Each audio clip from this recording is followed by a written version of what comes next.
Hi guys, for both of you, of course. Now it's a team that you guys know very well, CONCACAF team, Panama.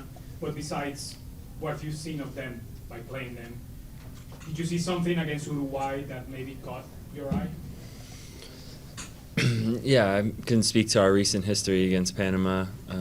Obviously, think they obviously beat us in the Gold Cup semifinal last year with a pretty good performance. They bring man-to-man pressure. They're a team that has a lot of really talented players and athletes, and it's to be expected a physical game, really competitive, and obviously the scoreline was 3-0 at one point, 3-1 in the end, but that didn't really have that drastic of a feel to it in the game. So we know how good Panama is, and it's going to be a real test for us. Steve. One question for each guy. I'll start with Tim, if possible. What have you seen from Christian in terms of his leadership and his assertiveness in the past year or so, or since the World Cup? What do you think has changed with Christian? I think with Christian, he's just been great overall. I mean, he shows up when we need him. He's definitely an example on and off the field. He's one of the older guys now, so he takes that responsibility. I'm just happy to be able to share the field with him and experience life and our careers together. I think that's dope.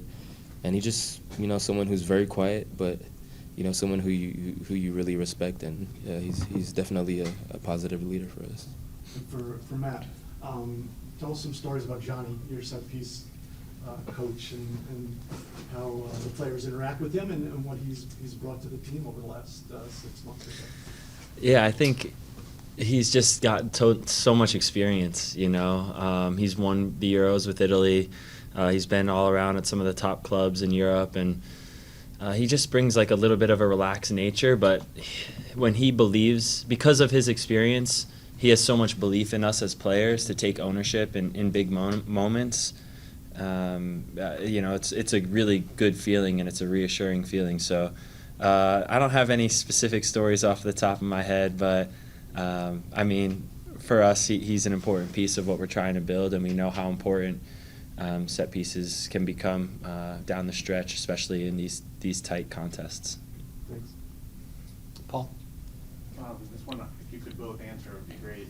When you guys were in Qatar, you were in just one hotel and one base camp. You didn't have to move because of obviously a small country. This is a tournament that, in a way, outside of the field is a dress rehearsal, in that you're going from city to city, hotel to hotel. How has that changed kind of just the day-to-day for you guys? And does it alter at all how you think about recovery and things like that when you're going from city to city versus the last World Cup when you got your first tournament experience, that it was just one spot? All I really have to say is it's a looser environment, obviously, because we're moving around. We're back on home soil, so in free time, some guys like to get out and go for walks and things like that, which is a lot different to what we had in Qatar. And I think it's really been great. I think we all know our responsibilities. We're all mature enough to handle the situation that we have now, and we're just going with the flow and making sure that we're present on game day.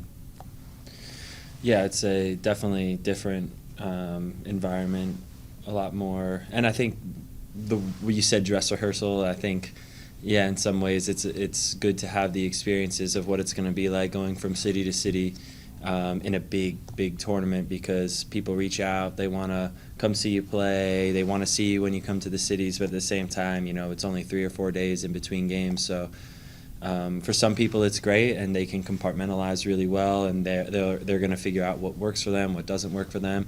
Others like that structured environment, like being away from it all. So it's been nice to have families around, kids around, just to spend time with them and just have a little bit of, you get out of that pressure cooker for a second, but then you're back into it. And I think that we all hold each other accountable in our locker room about making sure that the training's good and the games are even better. Front row. Hello, Eduardo Lopez from GOALKEEPER. For Tim, there are some journalists in Spain, Argentina, Uruguay saying that there is a more offensive approach in your game tactics, and they are kind of surprised because of it. Do you feel that way, that there is some sort of evolution in a more offensive style, or it's just a consequence of continuing with Greg's project since 2019?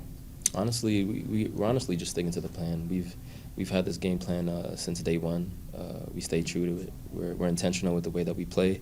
We're a team now that understands each other, and I think we're starting to see that a lot more as we're getting into these other games and as we're getting older as a group. I think it's just a beautiful thing to see us growing as a unit, as a family, and we're starting to show it on the field. We just have to continue having positive performances. And In the back. Thank you guys for both taking the time. This question's for both of you, if you don't mind. Welcome to Atlanta. This is a city that's become really important on the soccer map. The National Training Center is being built here, opening in a year and a half. What do you guys think about the city and about this becoming a more important location for y'all's journey on the national team and in soccer in this country? Yeah, it feels good to be in Atlanta. I've played in MLS for a number of years, and this is one of the away games you didn't really ever want to play, especially when they first came into the league. So we know that the fan turnout at Mercedes-Benz for Atlanta United is really good, and we're hoping to see some of that and feel that energy from the crowd on Thursday night. We saw that they had a pretty good turnout for the Argentina-Canada game, so we're hoping for some of the same for us. I think it's a great city, a lot of potential, and we're really excited for the future, what that National Training Center holds, and having that home base is going to feel really, really good. I pretty much have the same answer, honestly. Atlanta's a progressive city. I think the training center is going to be in a perfect place for all of us. We're all pretty much East Coast boys. So, I see myself in the future kind of investing in Atlanta as well. Either getting land out here, building a house, so that my family could be close when I come back to. Or his training. music career, one of those. It's not a bad call. Jeff. Now that you've had a chance to kind of digest the Bolivia results a little bit more, I mean, what kinds of things would you like to improve on and kind of build some momentum as the tournament goes on, in particular for Panama? I think we have to be more opportunistic. I think when our chances come, obviously we scored our first chance of the game. Just making sure we can really take the moments that we have, especially in tournament play, and put games away when we have the opportunities to. And also, at the same time, taking care of the ball a little bit better. We talked about being more expansive and playing more free-flowing attacking. At the same time, that comes with risks on counterattacks and giveaways and where we are. I think we learned that lesson in a pretty harsh way in the Colombia game. Just making sure that we're, in tune with each other, feeling the games out, feeling where spaces are, and as much as we do have a plan going into games, also, being the players that we are and looking for, all the other alternatives on how to solve problems that arise within games. We'll take some questions virtually and begin with Doug Roberson. Thank you. This is for either of you, please. The You got it. field you're going to play on Thursday has been down it'll be 11 or 12 days by the time y'all get on there on Thursday. I'm curious if you have any concerns about that and if you've seen the field yet. No, I haven't really seen the field yet. No concerns at all. We take it as it comes. We came from Dallas. Dallas was amazing. The field was amazing. The atmosphere was great. Really good. So I think expectations are really high for Atlanta. We're just eager to get started. Continue with Doug McIntyre. Thanks, Michael. Hey, guys. Thanks for doing this. The question's for you, Tim. You've known Jedi for a long time. You debuted within a couple of months of each other. Do you remember the first time you met him and what your impressions were of him, and how has he changed in the years since? Thanks. Actually, don't. I have a bit of memory loss. But Jedi's one of my closest friends on the team. He's always been great from day one. His work ethic is literally it's sick to be honest. He's a tank. He's a machine. So working with a guy like that day in day out is wonderful. He keeps me on my toes. We're usually going against each other at training, which is really fun. Hard competition, which is great for me as an attacker who wants to improve and build on everything that I'm working on. So having Jedi as competition and also as a teammate has been amazing. Next is Charlie Bone. Hey guys, this is one that I hope you'll both answer.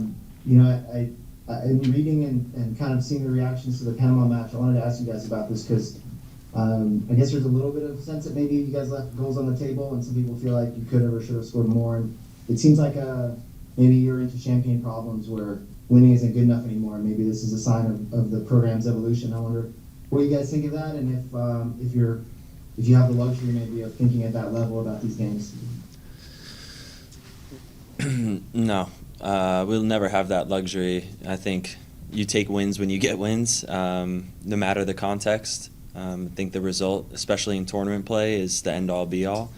And I implore people to not lose sight of that. I think anytime you can win a game in a worldwide competition and a big-time tournament, it's good for the program, it's good for us. So yeah, obviously we wish we did some things better, but that's what tournaments are about. You want to improve and get better throughout the tournament and keep growing as a team and a bond and a culture. So yeah, as much as we could have done things a little bit differently, at the end of the day we got a clean sheet, we scored 2 goals and we won, and going into this next match we know we might have to be a little bit better if we want to win that game as well. Next will be Marlon Hyde.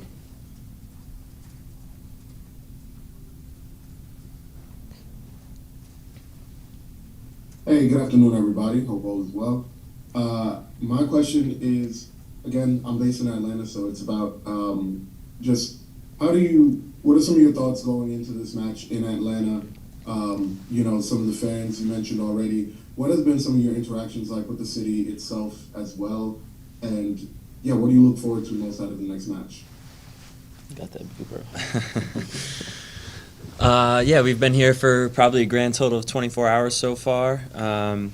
Had a nice time over at the training facility today. It's beautiful there, and just we don't have a ton of time to explore the cities when we come to them, especially in this environment. But you know, I can speak to times in the past where I've come in and again, you just feel the energy from the city about soccer, and that's a really good feeling when you're coming in to play such a big game. People really do care. They care about the result. They care about, you know, how the team is performing. They know the players, and all that stuff feels really nice. You're not getting random questions in the elevator about, you know, what college do you play for, what sport do you play. You know, people are aware of what's going on, and that's a really good feeling. So we're happy to be in Atlanta. We're happy to be able to call it home in the future, and yeah, we look forward to seeing the fan turnout on Thursday night. Do 2 more questions. Continue with Donald Wine. Thank you, and hey, gentlemen, thank you for your time. This question is for either one of you who wants to answer. You know, with Panama, obviously, as a team you've seen quite a bit in the past. You've seen them in tournaments. You've seen them in local qualifying, friendlies. Most times, tournaments are a little bit more open as far as game of play. It's not a lot of chippiness or tightness when it comes to how the game is played. But against Panama, you guys have had those type of matches, especially away in Panama. Are you prepared for either one on Thursday? Are you prepared for a more open game where it's more free-flowing, or are you prepared for the for lack of a better word, the CONCACAF-iness that usually comes with playing Panama? That's insane. You know, honestly, I think we're in the situation that we're in. We're less worried about Panama right now. We don't know which Panama team we're going to get. We're just going to make sure that we come out 100% and not take anything for granted.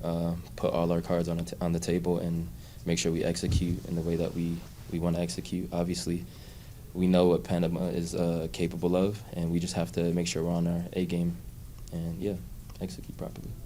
We'll finish in the room with Michele. Thank you, Michael. Matt, you already gave a taste of what I want to follow up or ask. Seeing the results in the tournament, like yesterday, Brazil against Costa Rica, do you feel that it's been underestimated, the win against Bolivia? Like, in the sense of, you beat Bolivia just 2-0. Yeah, I think that's part of what I'm a little bit of referring to in some ways, because again, it's the tournament play. You never know what's going to happen. You've seen some craziness even today in the Euros, where Austria then leapfrogs everybody and wins their group, and the Netherlands is going through in the 3rd spot. So it's crazy. You just have to take care of what's in front of you, and I think the most important thing is building off of what you just did. So if the teams that can continuously get better throughout the tournament, if I remember correctly, the team that won the last World Cup didn't win their first game in the tournament. So, you know, we have that platform now. We have that baseline of what it takes to win a game in this tournament, and now we need to one-up it against a different opponent, a different similar style of play, but obviously different personnel. You know, players playing at the highest levels all over the world, and Panama's a really, really good side. And again, like Tim said, we're going to need our A game if we're gonna want to win that game.